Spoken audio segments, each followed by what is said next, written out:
let's get started.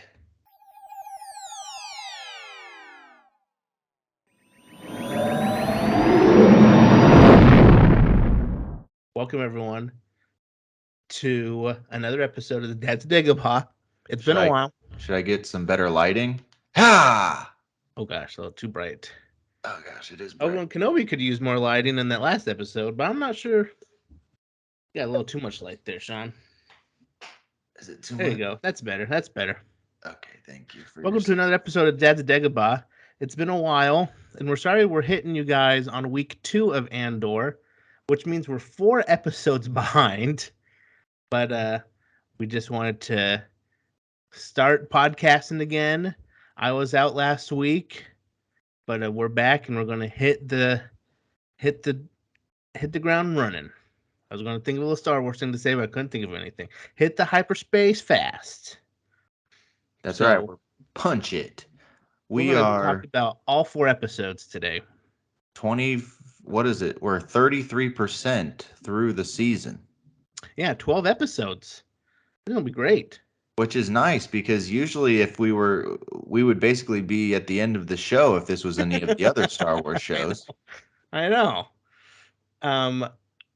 Sean, I have my word of the week ready for you. Are you ready for it? I've just been waiting dying for months for us to have another Star Wars show so I can hear the word of the week again. The word of the week is Lieutenant. Lieutenant. Which I will admit, if I didn't have subtitles on, I would have thought was a different word than lieutenant. Didn't know it was the same word. But it's just British. Because the Empire are British, and the British are evil. I guess. It's true. I'm surprised that they allowed episode 4 to even air right now so soon after the death of Her Majesty the Queen. Hey, we're out of the period of mourning now. It is King Charles III's reign. It's so true. He has time to put his mother behind him, and he and Camilla can reign. Makes me sick. Is that an Aunt Petunia joke? Yes. We all knew her for what she really was. A freak. That's Petunia's best line in the Harry Potter saga. Yeah, that is a good line. Anyway, we're going to get started talking about the 4 episodes of Andor. If you guys have any comments or things that we missed, please let us know in the comments below. But let's get started, Sean. First of all, I want to ask you, were you excited about this show? On a scale of like 1 to 10, where does your excitement for Obi-Wan versus Andor and also Mandalorian season 3 land? Where are you putting these shows? So 10 being like the most excited. Yeah. I would say for Kenobi, I was at about a 9, if not a 10. I had such high expectations for that show and such an emotional investment because we knew we were getting Ewan and Hayden back as Obi-Wan and Anakin, Darth Vader. So huge anticipation for that. I would say for Andor, and follow me on this for a second. For Andor, I was probably at like a 3. Did not feel like this was necessarily something that I really needed to see. Despite the fact that I love Rogue One and think that Rogue One is a fantastic Star Wars movie. But what I will say is the interesting thing about my experience watching the first 4 episodes of Andor is similar to Rogue One. Before Rogue One came out, I didn't necessarily feel a whole lot of hype for it as a standalone movie of a prequel to A New Hope. And then it ended up really exceeding my expectations and becoming a great experience watching that movie. And I feel like I have also been pleasantly surprised by Andor. It wasn't necessarily a show that I was excited for or I felt like we I actually don't want to say it. I think I need to move away from the we don't need this show or whatever. That's I think a little too who am I to say what Star Wars needs or doesn't need? But I Yeah. guess as my individual perspective as a fan, I wasn't super interested in seeing an Andor show. And so my expectations and my excitement for it, I would say it was around like a 2 or a 3. It wasn't very high at all. Yeah. I actually almost forgot it was coming out, and to be honest, when the trailers were coming out, I didn't watch a single one of the trailers before this show. Really? Yeah, I didn't even I was like, all right, I'll watch it when it comes out, but I'm not going to watch the trailers." Uh so I didn't watch any of the trailers. So with that said, the first 4 episodes to me have exceeded my expectations. I have really enjoyed this show so far. So, um, anyway, we can talk more about that, but I'd be curious to hear from you the same question. What was your excitement level, expectation level for it, and then overall vibe of what you've experienced in the first 4 episodes? Listen, Obi-Wan Kenobi was a 10. Yeah. Can't deny it. No way around it. Ready for it. All the press junkets with Hayden and Ewan, all of the teasers, all of the concept art. And I think Disney Plus did a great job of getting that in front of our eyes and getting us ready for it, Yeah. right? Uh Disney Plus did not do the same with Andor, and I agree. I was lower. I think I was still like 5 or 6. I was so excited because of my love of Rogue One. Just like I wonder what they're going to tell here. And as I was hearing things about like other people that were in, I'm like, oh, I like that person. Oh, they're going to be in it. Sounds interesting. And oh, the people who are writing the script aren't Star Wars fans. I'm like, oh, that'll be an interesting. Wonder what the show's going to be like then. And oh, they helped with the rewrites of Rogue One. I'm like, well, I like Rogue, all those types of things. I was like, this sounds like it could be really good. I'll say this: a third of the way into Obi Wan, I was like, okay, this show can be good, right? This show, a third of the way. Where were we? A third of the way. Were we still on? Where were maybe on that? She had just been taken away after their first duel with Darth Vader. Maybe is that a third of the way into Obi-Wan, or anyway, No, it was. because it was only 6 episodes, so a third of the way was 2 episodes in, which was Oh yeah, when that he just parkour started video. using the Force again. So if a third of the way into Obi-Wan, I was kind of like, oh, okay, well, Still this waiting has for some things rough. to kind of happen, yeah. This has some rough spots. A third of the way into this show, Sean, I am beyond excited for what's to come. I constantly am telling Abby, I love this show. I have no notes for this show.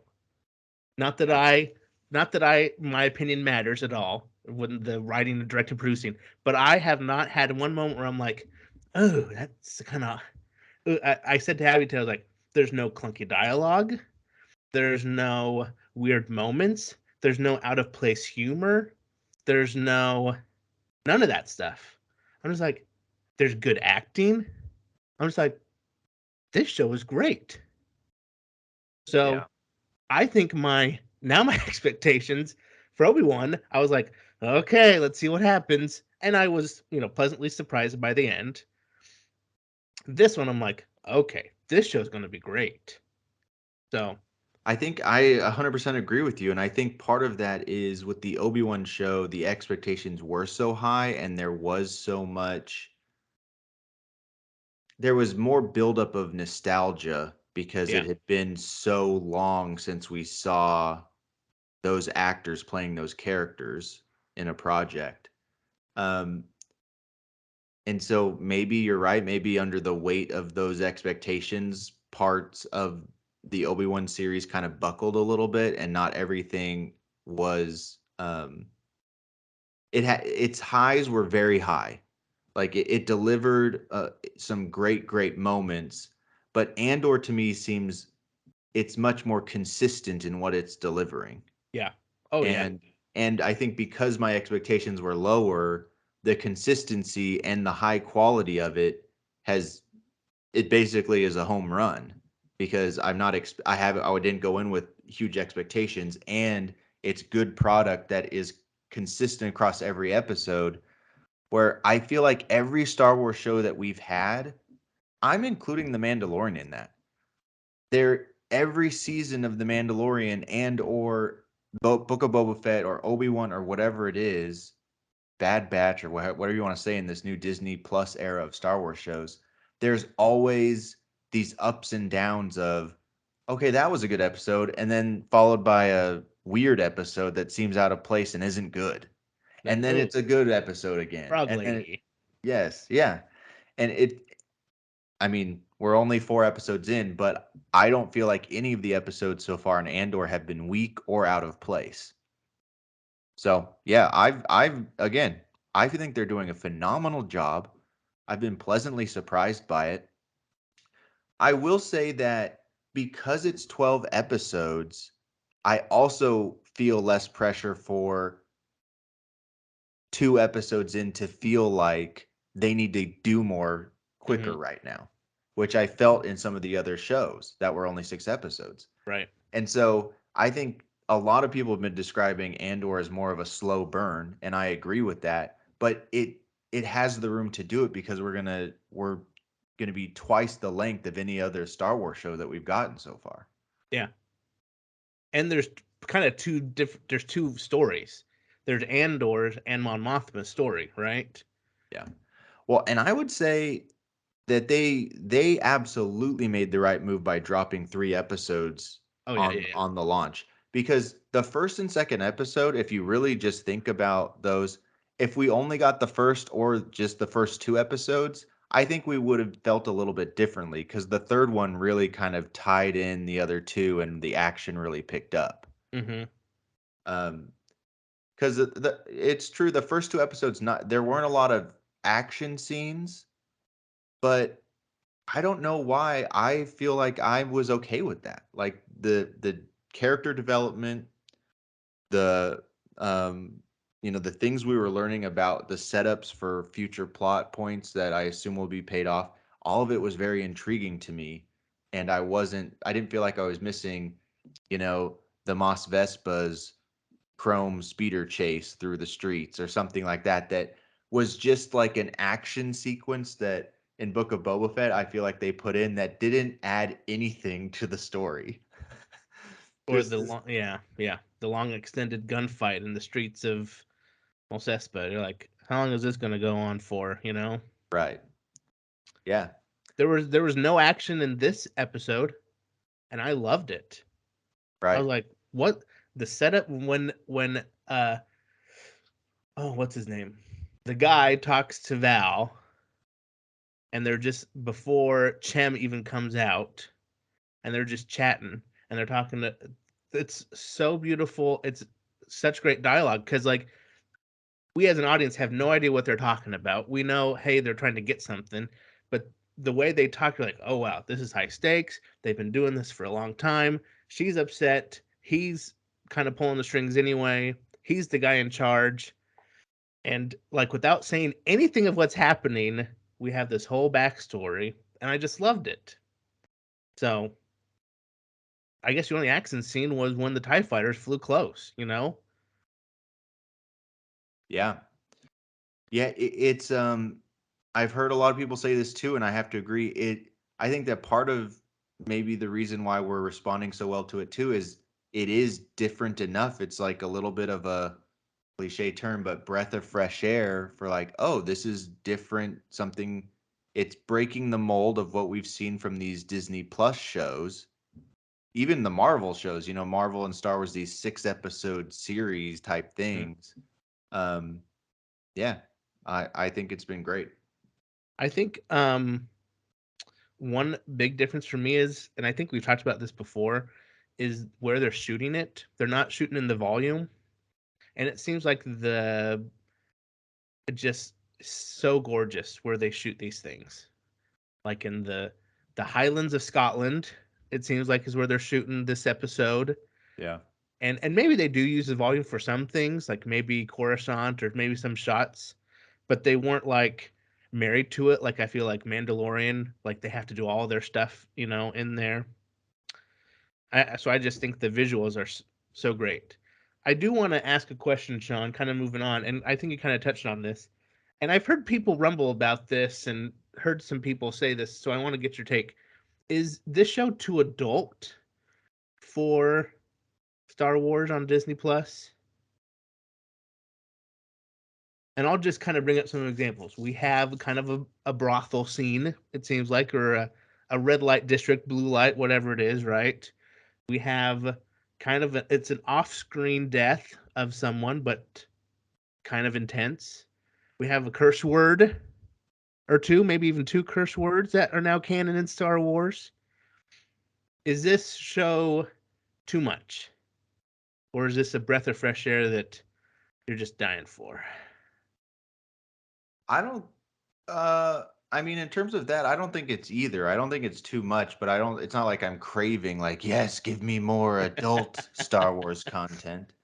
Um, Yeah, I'm not either. But yeah, I get what you're saying. It does. It obviously feels more like. Um, I mean, it doesn't feel any worse, obviously, than just one of the movies that's rated PG-13.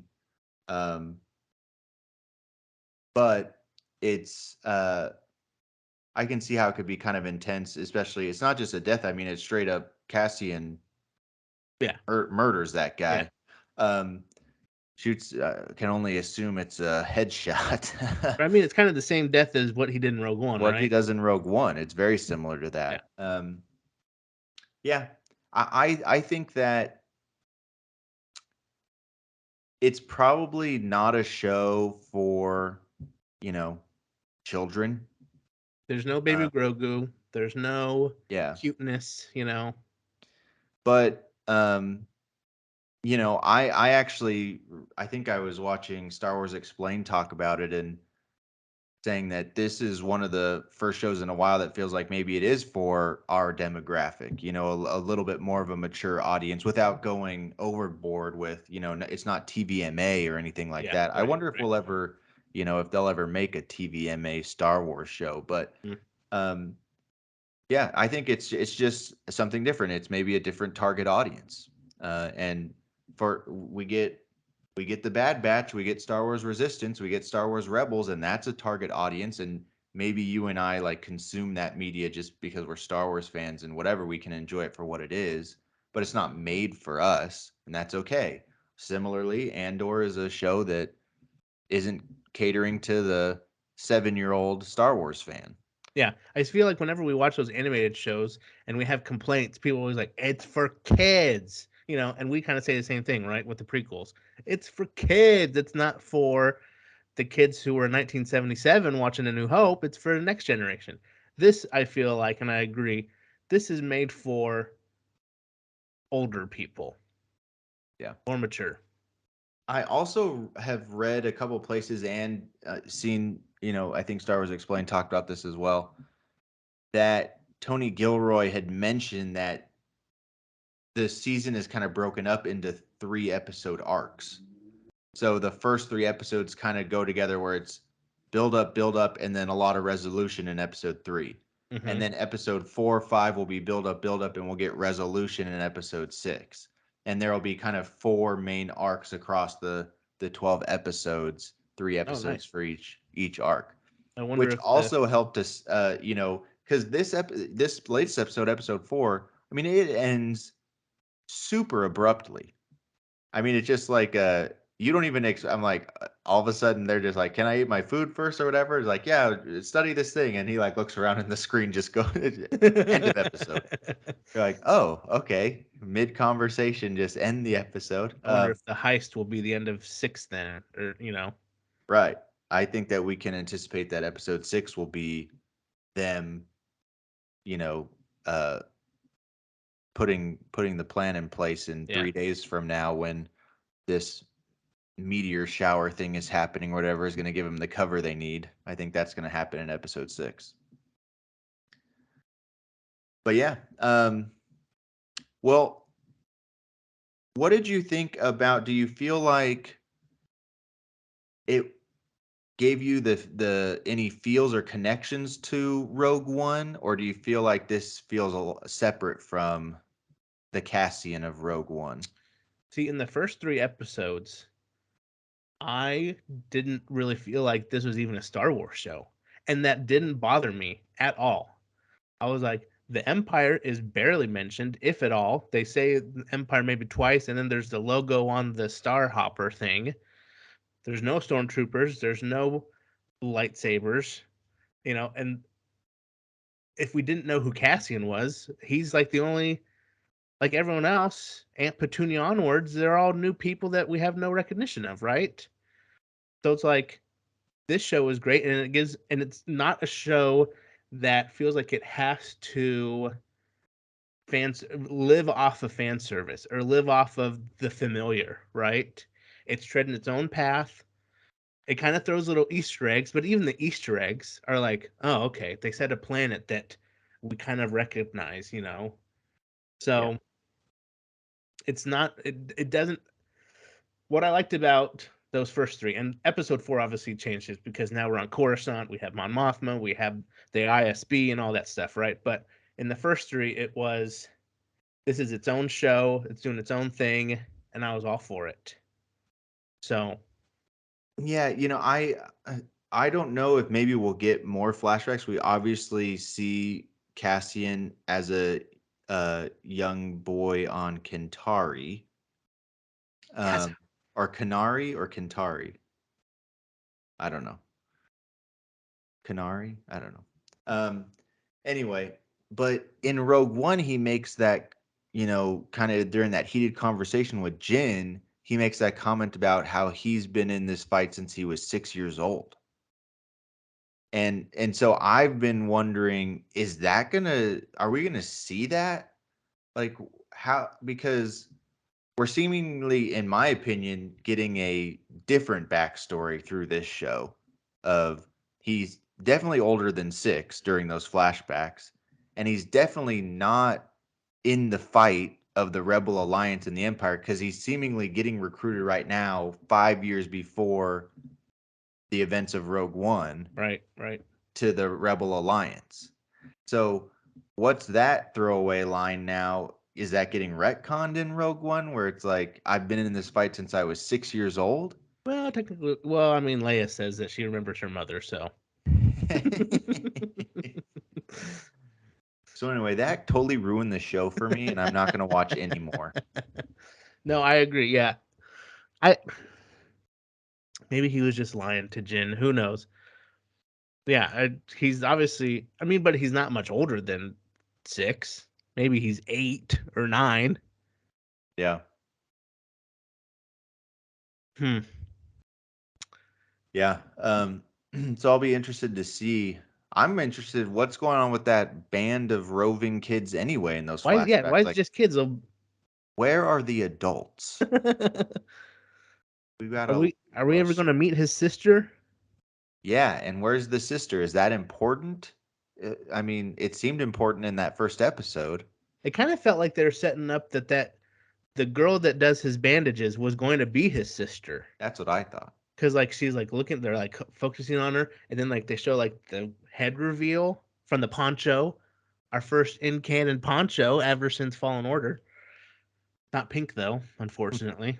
But yeah, he like reveals his. I'm like, oh, this is gonna be a moment. Oh, okay, never mind. Okay, just like the whole Han Solo.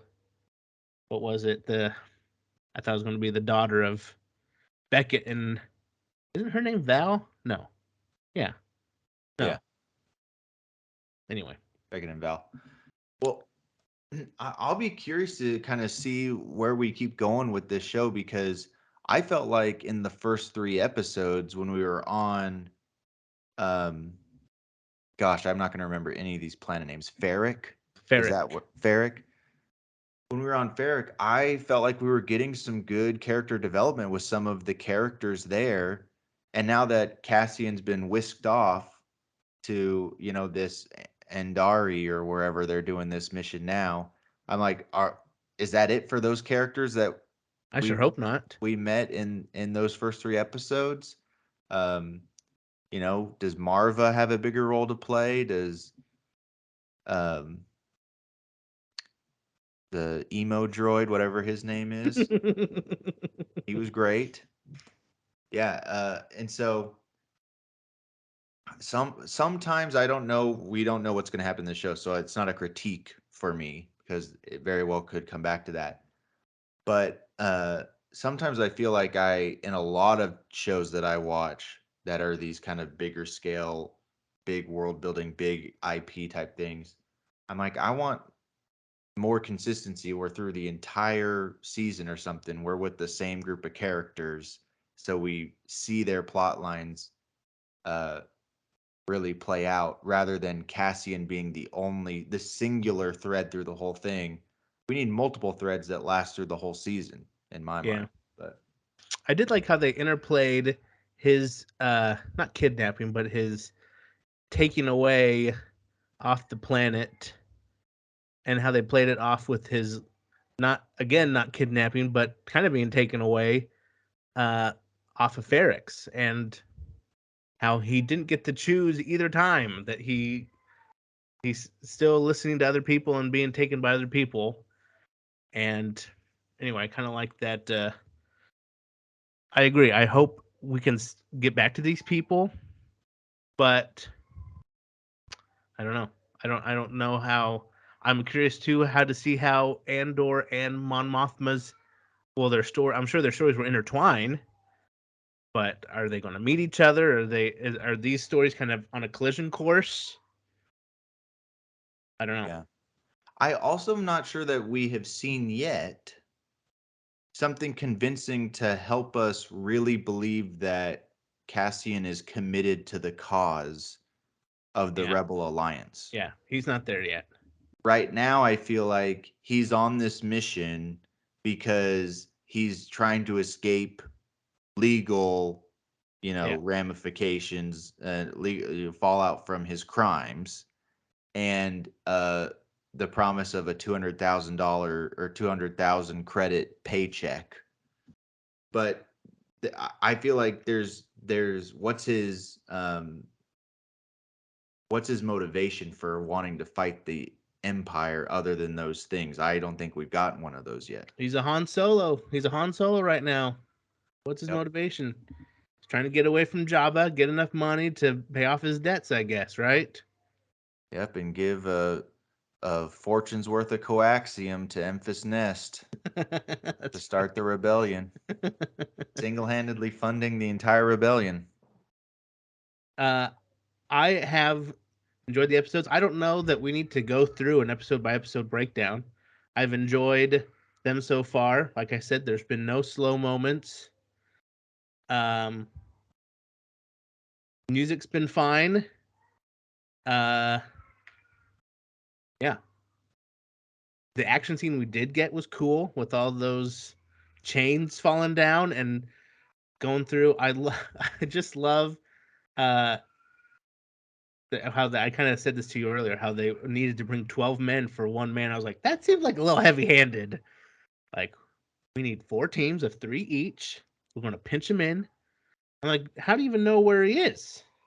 Anyway, Well, I will say some great characters, new characters that are being introduced is that deputy lieutenant guy or uh-huh. whatever. And it was funny in this episode 4 when the Empire is now on that planet and saying this is now under Imperial control, and the lieutenant guy is like, I didn't have anything to do with this. Be quiet. Like I told him to stand down and just fly under the radar, and now you brought the Empire down on us now. And it's like they're the mall cops. They're like the security guards, and now the real police have shown up, and they're like, "Oh, I guess we don't have the authority. Okay, we don't know what we're doing."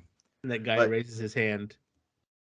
But I feel like that actor did a fantastic job, especially in episode 3. I feel like of you could feel that he's like an administrator, and now that he was out in the field, he was like super nervous. Uh-huh. He was like tense and nervous, but he wanted to like do a good job, and this was his shot to, you Climb know, the ladder. climb the ladder. And I thought that was just fantastic depiction of that character. And um, even though he was kind of the antagonist, so to speak, for that episode arc or that arc, that 3 episodes, you almost felt bad for him. You like could sympathize with him and be like, he's He's like trying his best. trying to do his job and he like wants to do the right thing, but anyway. Anyway, yeah, and then the contact, Luthen. Yeah. I thought that was obviously big name actor. I don't know what his first name is, but Skarsgård. Mm-hmm. Uh, you know, Bootstrap Bill from the Pirates franchise. a, a good reference. I'm sure he's been in a lot more critically acclaimed things, but nothing's coming to mind. Mamma Mia, he's in Mamma Mia. He's in Chernobyl. He was the Russian oligarch in Chernobyl. He's in Dune. He's the Baron in Dune. Oh, that's right. Yeah, yeah, yeah. He is. Uh-huh. Anyway, it's good. I feel like I like to see some bigger named actors in these shows sprinkled in with the up and coming. Mm-hmm. Um, and he I think is doing a great job with his part as well. Uh, Diego Luna just is fantastic. Um, I didn't really know him at all before Rogue One, and I think he was much more well known in Mexican film and TV. But yeah, he's doing great, and yeah, Luthen. I love that scene with Mon Mothma where I at first I thought that maybe Mon Mothma didn't know who he was or whatever, and he Oh. was just trying to deceive her to get information or something, and then realized that uh, yeah, she's obviously working with him for the rebellion to try to establish that.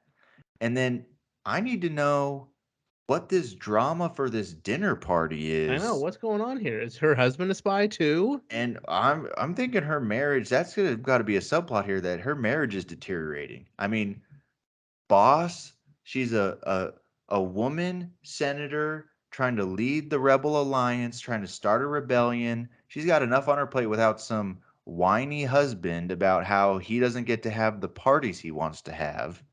Yeah. I'm like, my Mothman needs to kick him to the curb and find Admiral Akbar. We better see Akbar Oh boy. in this show.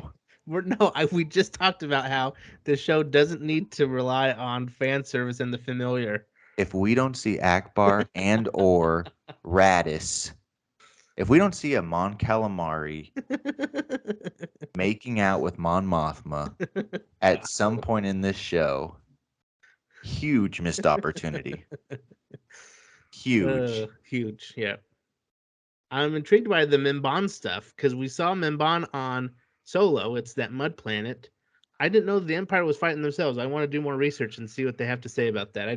I'm not familiar with that other than what we saw on Solo. Well, I liked how then called him out about how you were a You were a cook. cook. You ran.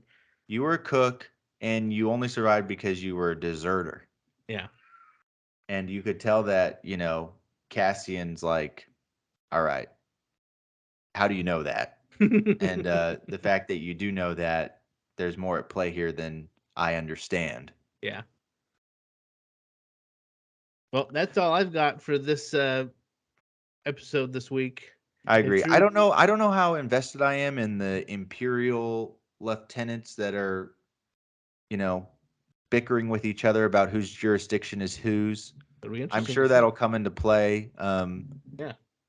But yeah, I'm excited for this series to continue. I think that it's it is a different vibe than we've gotten in some of the other projects, and that's a good thing. We should keep expanding and trying new things, and um, yeah. Now I'm just excited for them to do this outside of the timeline of between episode 3 and episode 4. Yeah. Because Rogue One is the same thing. That's Yep. right. Maybe this Acolyte show will be something, huh? Totally. Well, in true Dad the Dagobah fashion, I have a son who is screaming, probably because he didn't get to see episode 4 of Andor. Now I need to go show it to him. Poor guy.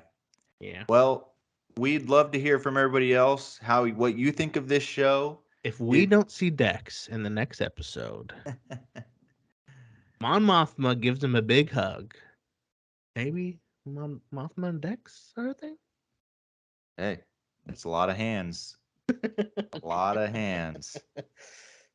Okay, let us know in the comments below. Is this what were you expecting out of the Andor show, and is it delivering for you? Is it too slow of a burn, or is it just right? Yeah. Are you getting the Goldilocks treatment on this? Um, and we will continue to come out with these uh, as the episodes drop. And with that said, I actually forgot that next week I will actually be in Disneyland. So I will not be Shoot. able to film next week, but I'll be back Thursday if we want to film Thursday. Okay, sounds good. Let's do it. All right, guys. Thanks for watching. Like and subscribe. Ring those bells. Tell all your friends. Get us to 85 subscribers by the end of the week. That's That's our right. goal. That's right. Call to action. I read that in a book that a call to action is how you get things Oh, done. is that what we need to do? Okay, everyone, hit that subscribe button, or we want to ship you off to Mimban. That's right. You mud dwellers. And so until next time, everyone, we have spoken. This is the way. And This has we'll been see you Dads of next Dagobah. time See on ya. Dads of Dagobah. Okay, see ya. Bye. It's